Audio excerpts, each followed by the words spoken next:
Hello, I'm Mona. I'm Sophie Hannah. And I'm Nishi Rose. Welcome back to Ethnically Speaking, the show where we discuss issues affecting the UK's highly melanated communities, from pop culture to current affairs and everything in between. Now, we always keep it 100, and today we're talking about Britain's newest and most controversial new news channel, GB News. Britain's broadcasting laws requires all news channels to be impartial, but the launch of GB News in the last week has kind of marked a shift in this, with people saying that it's a more American-style news programming. So with shows like Woke Watch and Uncancelled, and different presenters who actually represent a right-wing side of things rather than being impartial as they're meant to be, it's come under a lot of criticism. So in the last week, major advertisers such as Nivea, Copperberg, and IKEA have withdrawn their ads or paused them from the channel after customer complaints. Others say, though, that we should be respecting this channel because it represents an anti-elite alternative to mainstream news. So, guys, I want to know, what do you think? Do we need a channel like GB News to represent sort of the suppressed views of people in the UK? The funny thing for me is when they talk about the representation of marginalized groups, right? If you look at the figures, so it said 52% in its opening night was men, 57% were aged over 67, and 81% was the ABC1 demographics. What the hell is the ABC1 demographics? And even when I was trying to find the table of what does that even mean, it's like they were hiding what the demographic is. And I'm like, okay, if I had to make an educated guess, I'm going to say that these are white men over the age of 65. So I feel like if you want to fabricate your claims by saying that you're out there trying to represent marginalized groups, I cannot remember the last time that a white man was classed as a marginalized group. Now, that's not to discredit them and say that they don't go through their own problems and they don't need to be represented, but to kind of pitch it as, you know, we're doing something for the people who are shoved to the fringes of society. What are you even talking about? Because that's not even fact. But that being said, I don't feel that there isn't a space at the table for GB News. And the reason why I say that is because I do believe that if you censored things too much, you would be creating a crippled generation. So there's always going to be people who have opposing views. There's going to be people who say things that you might not necessarily agree with. I think the beauty in that is that for different people, it's like character building. You're able to understand how to navigate situations with people who don't necessarily think about you. And also it's a learning curve. Like there's going to be topics that people talk about that you're thinking, oh my gosh, I never really thought about that before. So I don't actually see it as a bad thing. But at the end of the day, don't forget that the media is there to get views. So they might have a headline where it says transgender Olympian says that she wants to win and she's going to burn the US flag at the podium. Of course, that's going to raise eyebrows. That's what they're there to do. But if you dig further into the topic and you realize that really she wants to talk about transgender children who actually haven't been supported in the way that they need to, and you get further to the story, you're educated. But if you look at the headline and think, nah, that's not for me, that seems a bit too radical, then you're not going to get educated at all. You can't make rash decisions without being informed. So that's where I stand on that. Do we think these voices are really suppressed? That's the question. Do we think that the voices are suppressed, or do we not know what the far right believe? And I wonder how far right. I think it's far right moving into disillusionment, to be honest. But that's just my opinion. I don't think that these voices are that much suppressed. But I do think, as Mona said, I do agree that all voices should be heard. I think the issue that we have is that there isn't much bipartisan news. There isn't much news that will talk about different sides of the coin, the left, the right. I know the BBC is trying to, but I feel very nervous about the BBC, and now the fact that it's led by a guy who was a Tory who gave like £400,000 to the Conservative Party for like their campaigning. So I think that the BBC is going to be moving more slightly to the right, where it has been opposed previously, been slightly to the left. So I think there is a space to hear all sides of the story, but I think the issue is that GB News is going to play it fast and loose with impartiality. And I think that's where the danger is going to be, is how much are they going to be allowed to get away with, and what is that going to mean for news in the future? But guys, the other thing though is that GB News have not actually said they're a right-wing news organization. There's so much about like how they're being. Like the thing for me is so much about. Does Fox say that though, Nushi? I'm sure Fox doesn't say that they're right. You don't have to say it to say it. That's the point. I do agree, but then I'm also like, they've also distanced themselves from Fox. So every single time someone's made that connection, they have come out and been like, we don't agree with this. We're not in any way like them, and we're being tarred with this brush without people giving us a chance. And so that to me is interesting, because I'm a bit like, I mean, I agree with that perspective. I feel like we've made all these assumptions about this news channel without really giving it a chance to like stand up or to grow or to actually have the shows that it's talking about and see what happens with them. You know, like there was that statement that Andrew Neil made a couple of days ago about, you know, the withdrawal of all these different advertisers. And his point was that it's based on this campaign, which is trying to remove hate from kind of mainstream media, but the actual basis for the withdrawal, there had been no hate programming that week in its week since post-launch.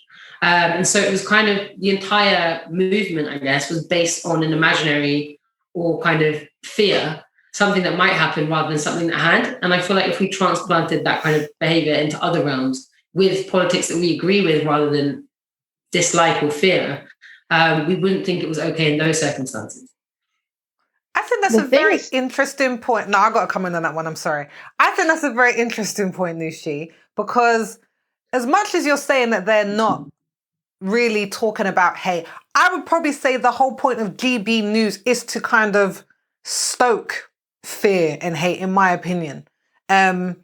Xenophobia and various type of things that I think they are really going to position themselves as talking about, you know, taking back our country and all that foolishness. And as much as they say, oh, they're not stoking hate, one of the first interviews they had was with Lord Alan Sugar, who was talking about, and they were talking and laughing about people who take the knee for football and how ridiculous. One of the guys said, well, would you do it? And he was just like, well, I'm not a footballer, I'm not going to do it. They're like, Keir Starmer did it. Well, Keir Starmer's an idiot.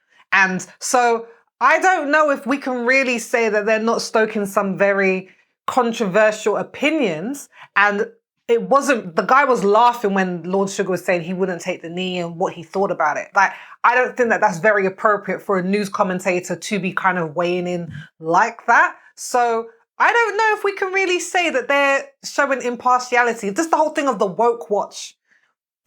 They're not doing that. They're going to be talking about people who are doing things that they be like, oh, of course you are a lefty trying to fight for children to learn about Juneteenth in America. I don't know. This is based on the premise of sexism, misogyny, xenophobia, and racism. I believe this is what GB News is going to be about. I was going to say for Nushi's point about when you said that they're taking a stance before something's actually happened. I mean, at the end of the day, prevention is better than cure. And I think something that is as big as this platform, you have to be very careful as to what you're going to put out there, because damage control is going to be very, very hard.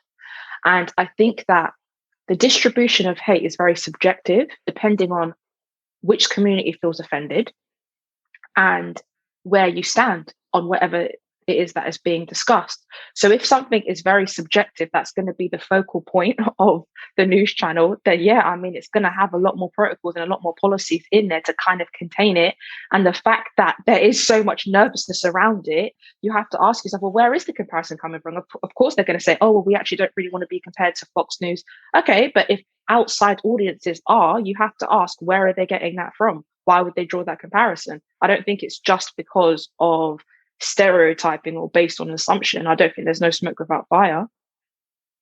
I mean, even if you look at the background of some of the people who were on there, one guy was talking about how he thought basically COVID was a hoax. He was talking some stuff about he thinks it's ridiculous that we've been in lockdown. We just need to open up. They don't believe in all these various different things. And some of the things he's talking about are like proven facts, but he doesn't. So for me, I don't know. Where do you stand on this, Nushi? Because to be fair, you wrote an article for Spectator, which is probably a very right-wing publication, some people would call it. So do you kind of feel like there is a place for GB News and that it is representing a voice that needs to be heard, and that I guess maybe the news currently, because we're talking about, when we talk about the news, we're really talking about what, BBC, Channel 4, Sky News. Do you think that they are too left and something like GB News is needed? I mean, my personal politics, I wouldn't say align with the Spectators, but I do think that GB News, I'm interested in it as an experiment. I'm interested in it because I think previously we've spoken about belief polarization and the fact that, if you look at previous elections, for example, and the way that people felt about the other side, rather than, understanding, for example, Republicans versus Democrats, both ways, rather than seeing the others as someone to collaborate with or someone who has a sort of different intrinsic value system or different stance on an issue, we now demonize the other side without engaging with their ideas, with their views. And so that to me is something I think is really dangerous. I think that, it's something that should be stopped. I'm trying, the thing with GB News, I guess, is that I think it offers an alternative, and not because I don't agree with the idea of this, or I don't disagree either, but with the idea of the suppressed majority or silent minority, whatever you choose to call these people that they're representing. I don't look at it from that perspective. That the perspective I look at it from is, if we don't allow freedom of speech to flourish in corners where actually it hasn't been proven to be super right-wing or fascist or any of those things, which would of course be dangerous. Instead, we make assumptions based on fear, but also based on fear that's rooted in the culture of failing to listen or acknowledge other views, which has, as I say, grown and grown and grown. And there's so much research to back up across politics, culture, society across the last 30 years. So for me, I see it as an interesting experiment in that regard. And I think that the proof we have of this is all around us, like, Trump's election. If you don't give those particular groups a voice, whether they're marginalized or not in reality. I mean, in Trump, for example, I doubt it given that he came to power. But the point being, if you make people feel disenfranchised, that's when it's dangerous. It's not when, it's not whether you give them a sort of mainstream news channel. It's keeping them in a position where they get angrier and angrier and angrier, and then take it upon themselves to try and make themselves be heard in a way that actually is much more pernicious than it would be if they did it sort of through a legitimate route. And so that's where I stand on it. I think it's important. I think it says a lot. It speaks to freedom of press at a time where those debates are so kind of raw and impassioned across all parts of society. And that's why I think I'm interested to see what happens. Do you know what? I'm all here for not having silos. I think there are a lot of silos. So basically these echo chambers where people just really hear themselves. So I remember in the last election on my Twitter feed, I was just like, man, Jeremy Corbyn is going to win this because everyone on my timeline seems to be voting Labour. And then when he lost by a landslide, that's when I was really kind of like, okay, this silo thing is very real, and you can definitely end up in an echo chamber where you're not really hearing the other side or getting the full picture. I get that. I think what I want to pick up on what you said, though, Nushi, is the idea of freedom of speech. I don't feel freedom of speech. I don't think freedom of speech is being able to say anything you want that isn't based in facts, legitimacy, good research. Good journalism is dying nowadays, in my opinion. And I don't think GB News is, personally, I don't think they're trying to be at the forefront of good journalism. Like, these were some of the people who were leading the Brexit campaign, talking about how it's going to be better for our country. And the research showed it wasn't. Those fishermen who voted for it and were told they were going to get their waters back have been completely disenfranchised, and it's probably going to cripple them even more because of what they trade, because of the new rules and new laws. And these are people, I would assume some of them will be buying into GB News and talking about, yeah, it's representing our opinion and it's hearing us. And I think we have, I agree that all sides of the story need to be heard, but I don't think personally that GB News is here for a clear and impartial view of the right. I just don't believe it. And I think that what they're doing could be very dangerous for the press in general if they're allowed to continue and kind of play it fast and loose with what's true and what's impartial. I think one of the nervous things about it is that they got more views than Sky and BBC News did. Just like in their opening night, which is, I mean, it is, I wouldn't say that it's scary, but it just does make you open your eyes, because that example that you just gave about when you thought Labour was going to win, I mean, it's a real thing. And that's why I'm actually not against GB News. And I do actually think it's important that they do have this platform, because it gives other people a chance to actually see the other side of the coin. Because when you're around people who think like you, act like you, speak like you, or you think you're around the norm, you are almost in a bubble where you are desensitized to anything that's going on around. And I do actually think that it's a tactic and a ploy, and I think it's done on purpose. So I would be interested to also know people who would tune in, who don't actually agree, but do it just to keep themselves educated and just see what's going on. I think the danger is when you get into the ins and outs of people who might be impressionable and go there and begin to get swayed and almost recruited into something that they didn't initially believe in. But as you said, Sophie, kind of get roped in by false claims, and now they're a part of something bigger than themselves that can actually be damaging, and they need strength, and they're collecting the numbers. Then yes, absolutely, I do think that is dangerous. But in the same breath, you could say that about anything. Like, you're always going to have an impressionable community, and you're not going to be able to go around and police them. And I'm in no way voicing that. I'm saying, yeah, come on, GB News. I'm just saying that some of the fears that we have, it already stems within people as well. It's not something that GB News is about to break out and, put something new on the map. It's things that's already been there. They're just going to amplify it or give it a voice, I guess. So in terms of the fact that GB News has had advertising cut, do you think they're going to be able to survive without advertising? Like, if more people drop out from financially supporting the channel? I think so. I think they'll be able to survive. I mean, if you look at the viewings, though, of course they're going to be able to survive. I really do think there's a market for it. As long as you have an audience, then yes, it will survive. Yeah, advertising plays a part, but I don't think that it's the whole picture. Sorry, Nishi. Oh, that's fine. No, I completely agree with you. Like, I was reading this, like, there's a lot of stuff which has been around, in the wake of like all these advertisers pulling out, about how GB News has basically come up. The outcome it wanted has happened because people are now paying attention to it in a much more forensic way than they would have otherwise. And so previously, it was characterized or mischaracterized, wherever you stand, as a sort of very straightforward, simple project that represented one kind of perspective, but people didn't really interrogate it because they couldn't, because it didn't exist. And now it has existed. Now these people have withdrawn from the channel, and actually it's ignited a debate around specifically cancel culture.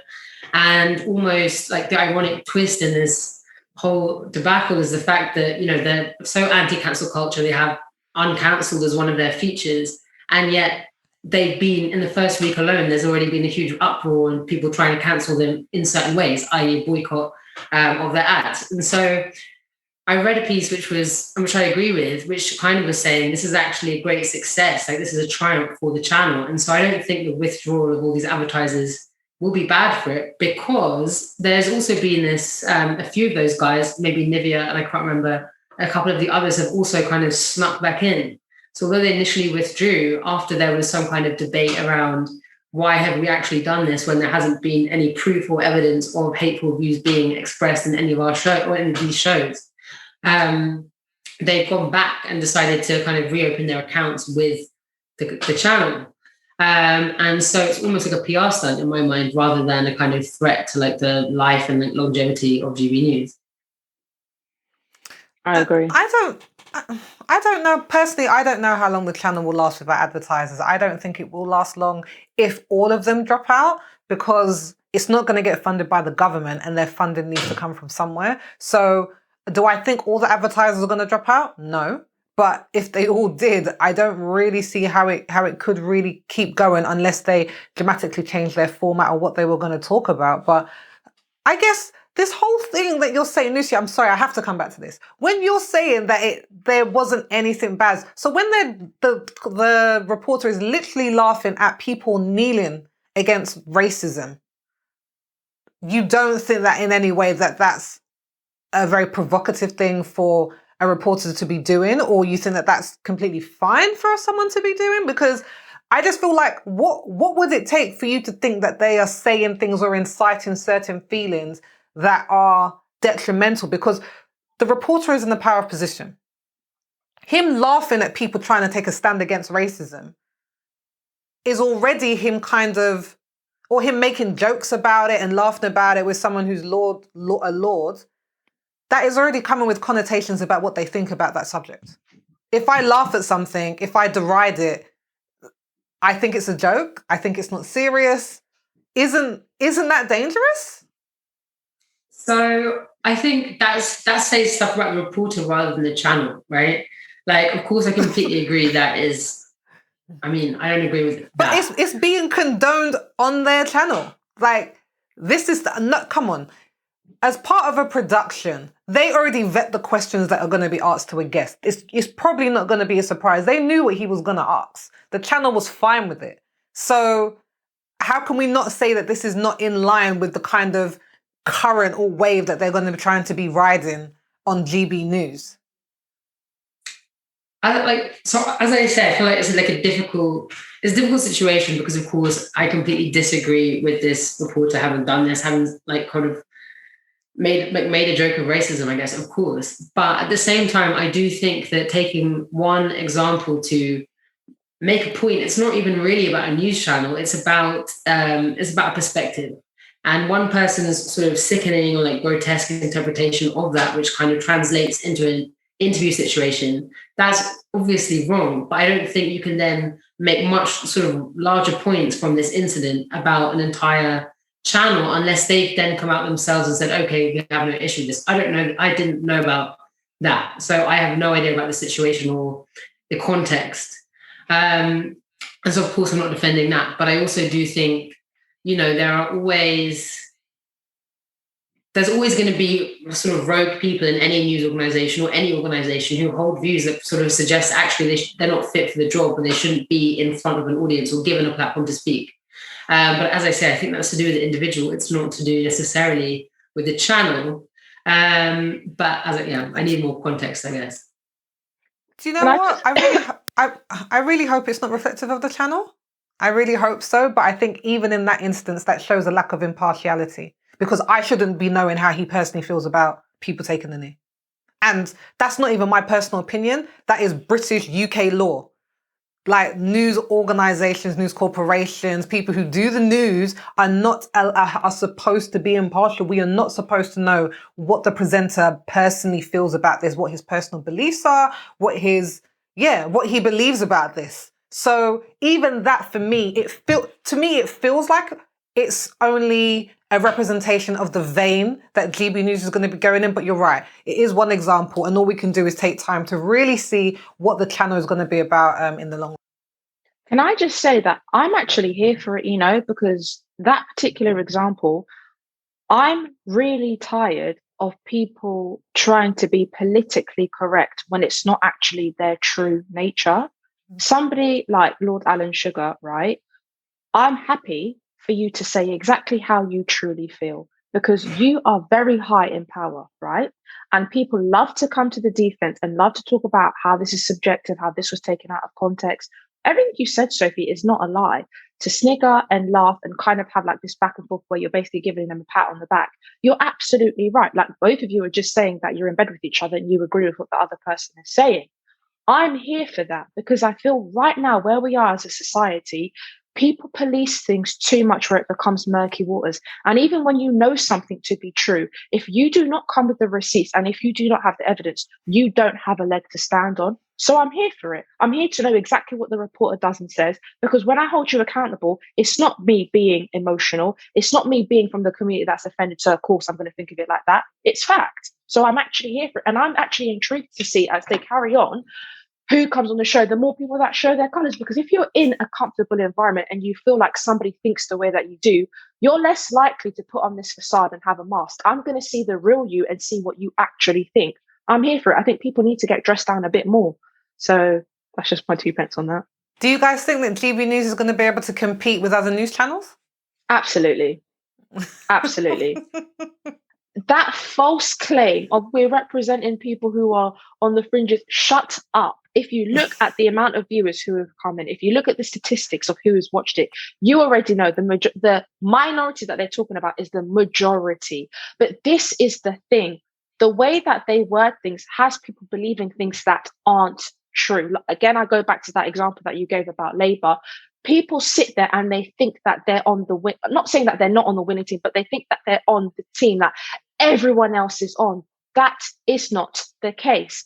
Brexit took people by storm. There's so many things that people didn't see coming, which leads me to believe that some people are moving in secret deliberately. If this is going to give people a platform, instead of looking at it as something that could be a threat, I look at it as a tool that could actually be quite informative and actually educate people for both sides. Because when you're on the left side, I feel like you're very open with what you're saying. And I'm not saying that right-wing people are not open, but it is a little bit more smoke and mirrors, and you kind of can't see what they're trying to say. It just comes down from what you're implying. So I like this explicit platform where you can actually see what it is. I see it as quite an educative thing. And like Nushi said, I'm very interested to watch it and see where it's going to go and how people are going to use it.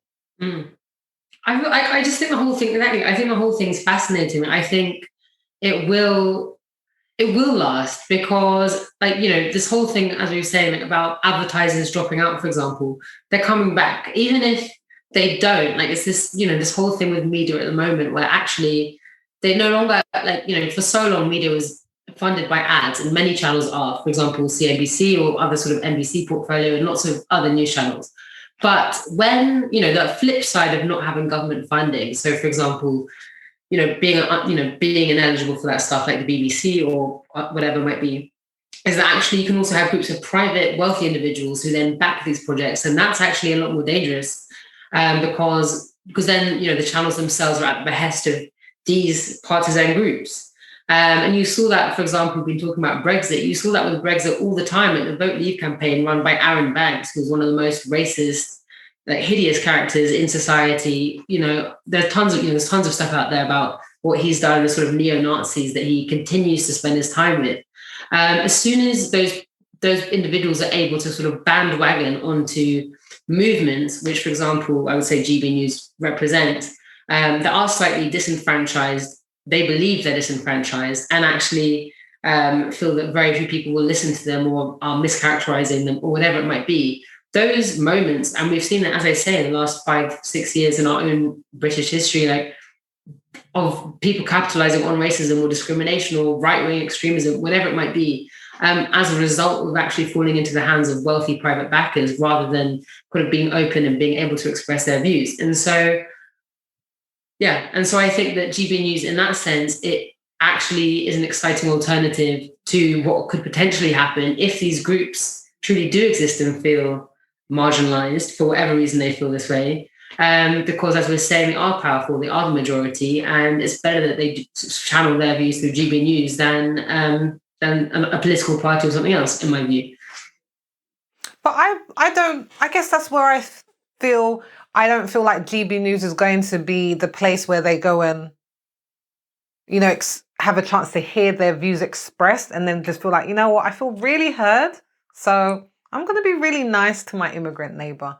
That's the thing that I really worry about. I feel like definitely it's going to give people, a demographic of people, a place to be heard. I'm just wondering, will it rile people up to be more entrenched in their views? I think that's the thing that I think about, because as much as let's talk about Fox News. Let me not collate them together because, like you said, we haven't seen enough of the channel. But Fox News, we saw what happened with the storming of the Capitol because of 4-5 years of really just pushing one narrative over and over and over again, building on it to the point people felt so upset. One word from their commander-in-chief led thousands of people to go and storm a public legal building, a federal building. So I don't know if I can say that this is just going to stop with people being heard, because these things actually galvanize people to start being part of other movements of where people feel like they are disenfranchised and where we can go. And I don't want to say that there isn't a minority of people, like white working class, especially white working class men, are shown to be a group that has it very difficult. And I'm not going to say that they don't, especially if you look at various towns where, you know, they might be coal mining towns previously, or places where there might have been metal works, and where now that no longer exists and is no longer happening, people have been left disenfranchised for decades. Families who, you know, were generationally might have been part of a certain industry. If it no longer exists, then they do suffer. So I think that there is a disenfranchised group, but I don't know if GB News is going to be the place that is helping to lift them out of that, rather than telling them that they feel right and that everybody else is coming to, you know, that other people have put them in this position. So I'm really tentative about, are they going to be talking about solutions or really just sharing a point of view that speaks to a certain person? That's a very interesting point, and I think that I'd have to agree as well, to be honest with you. I don't think that you said a lie. It does make you wonder. I'll stop there because I was just going to agree. Thanks for watching and listening to Ethnically Speaking. But as you can see, we're still trying to weigh up the pros and cons of GB News. So we'd love to hear what you think. So let us know in the comments below. For a summary of everything we've discussed today, please head on over to unitedmelaningroup.com/ES081. And there's a link in the description below. So click on it and get the full summary there. We'll be back on Monday, where we'll be talking about some makeup horror stories and exciting catfishing and transformations. So please join us then. But until then, please wear your mask, keep your distance, wash your hands, and stay safe.